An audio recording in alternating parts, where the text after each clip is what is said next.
Diary of a Teenage Girl, 2015.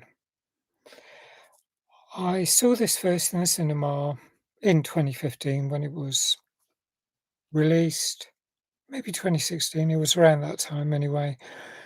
And I had a second viewing of it recently with a friend on the streaming service. She hadn't seen it, and it is a very interesting film.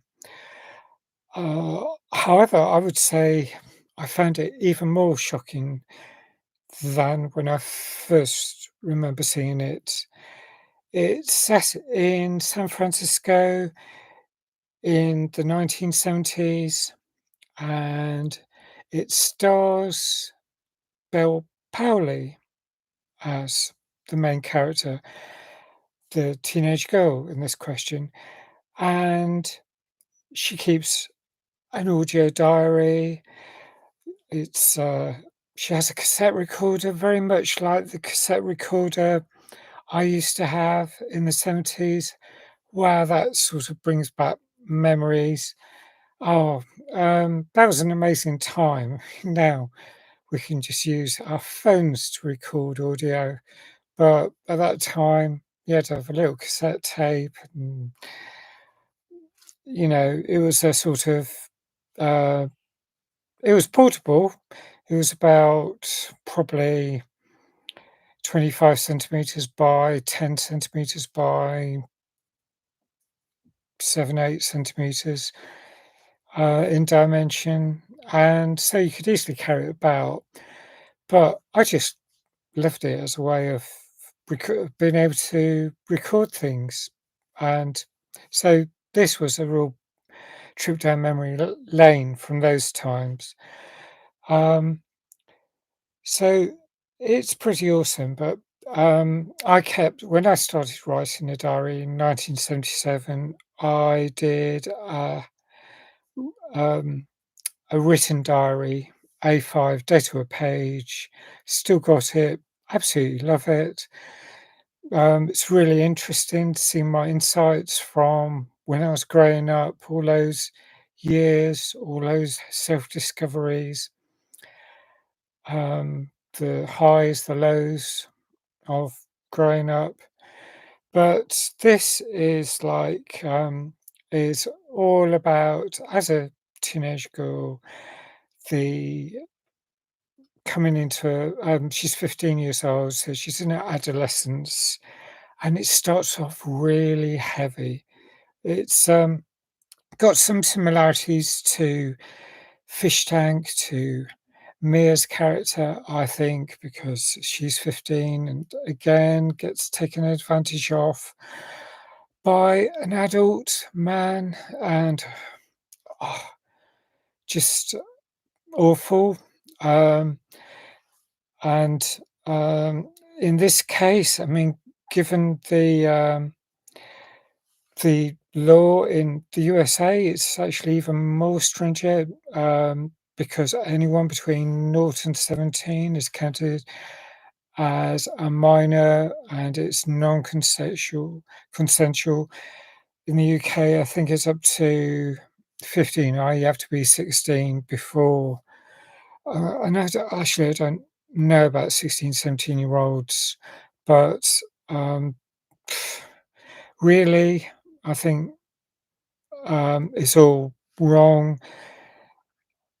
If adults, I mean, gosh, there's been a lot of awful stories. I mean, if you want to hear awful stories, listen to James O'Brien's show from this morning when he's talking about the downright creepy and dodgy men who perpetrate awful stuff, grooming, attacking, violating children. And it this is like one example, and um, the stories that are often in the news at the moment are about concerted group or community attacks. But all of it is wrong. I mean, people should only really have sex with adults should only have consensual. Obviously, it's only consensual when it's with other adults, and it should be around the same age. So I think when I remember a friend of mine when I was in my 20s, a friend of mine who was also in her 20s was seeing a man who was 34, and that even felt icky and dodgy because he was running rings around her. There was a power imbalance, but that wasn't illegal in the same way as the subject matter here. So there's some similarities not only to Fish Tank but to Juno, I think, and um, I saw Diablo Cody's film again. I saw it first, Juno, back in 2007, but I saw it again just a couple of years ago, and I was talking with a friend who noticed this similarly, how strongly how creepy it seemed some of the scenes in that were. And they probably didn't seem as creepy back in the noughties, and they should have done. I mean, it's just our awareness has improved over the decades. And so back in the 70s, it was worse still. I mean, people often say about how the language has improved since the 70s, the 80s, the 90s, I mean, I know that from seeing how strictly safeguarding regulations are now, quite rightly, to protect children from misbehaving adults. And misbehaving's a very weak word for the circumstances, but safeguarding really means protecting children from the worst kind of abuse and criminal activity. I'm going to avoid using the worst, the, like the R word, because this is YouTube, and I think get the impression that all words like that get uh, the algorithm marks down viewership, and my viewership is low enough already, so I'll avoid that language. But you know what I mean when I'm saying the R word. Um, so there's Alexander Skarsgård is the adult character in this. Well, there's other adults. Um, there's Kristen Wiig playing the mother, and she's very relaxed in some ways. Again, very unsurprising considering this was the 70s.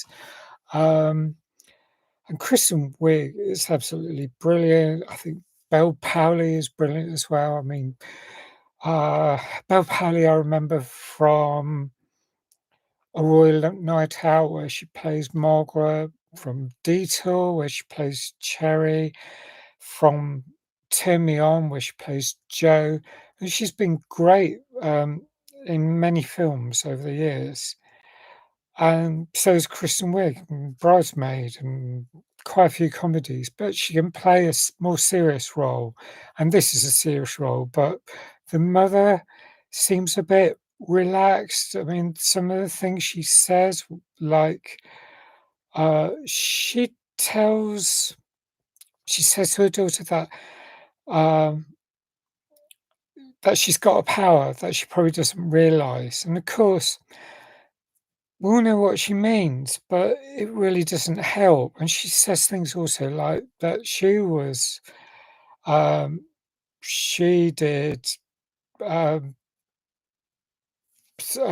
she did stuff when she was similar age. Of course, that would have been 20 years earlier still than the 70s. And of course, the the really difficult thing is, I think, it's bad enough the way men behave. Um, it's bad enough when I think for any women, if you're lesbian or you're ace, I think it's even harder because you're not interested in men at all, and so their attention's unwanted, and it's pretty awful. But it's so much worse when, you know, you're teenage, you're growing up, and absolutely by default, all of this is unwanted, and you might not even realize at this point because, um, I think back then there wasn't the education to impress on young people of their rights, and often, um, they think it's a goal they find it flattering when they get the attention of someone so much older than them. So, there's all that stuff. Now, this is the heavy stuff, right? So, as well as that, there's some life-affirming elements to this film as well.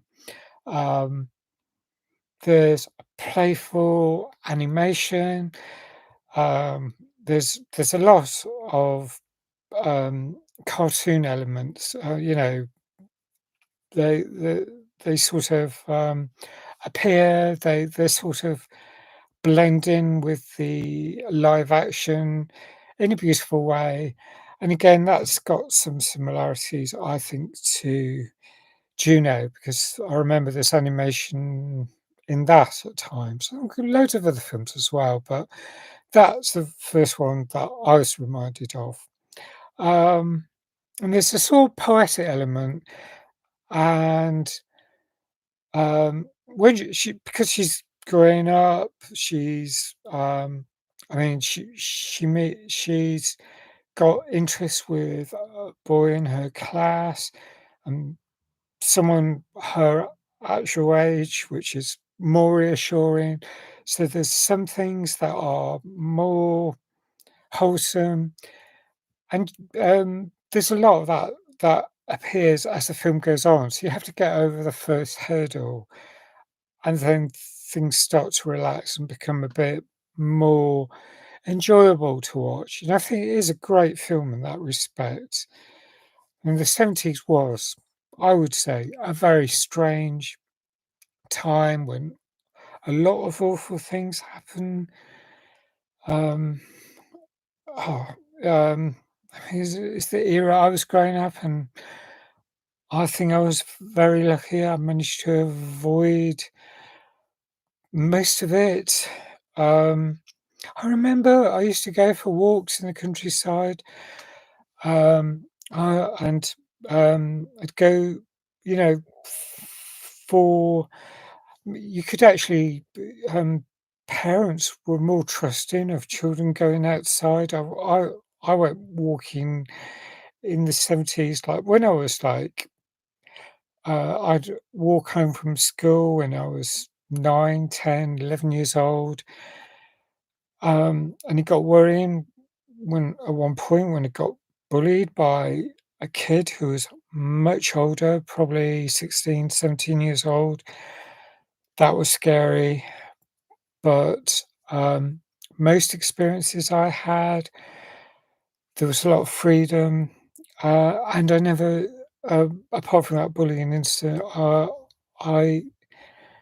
I didn't get many problems at that age. Got some perhaps when I was older still. Might go into those later in another video. Um, but um, I remember thinking about when my sister was 11, and she and I was planning on going on a walk in the countryside. And at times I did go out for walks with my sister and her friend. And the friend was more adventurous as well, but, my sister said there were, like, bad men out there in the countryside, and I think that was it, that there was a warning about something I wasn't so aware of, that there were so many bad people out there. I mean, this is like rural Wales, and I would like think, really? Out there in those remote hillsides, there are actually bad men hanging about? I mean, sure, um, there are obviously bad people about, but in an area with a low population, the chances reduce. I suppose as the years have gone by, I've become more wary. I mean, you know, during the 90s, the noughties, I've heard more and more awful news stories. So as I've grown up, I've become more reticent, more scared, and incidents that have affected me, where people have harassed me, you know, try to chat me up. Well, I'm not interested. And that's built up more over the years, but I was lucky that it didn't happen early on in my life. So um,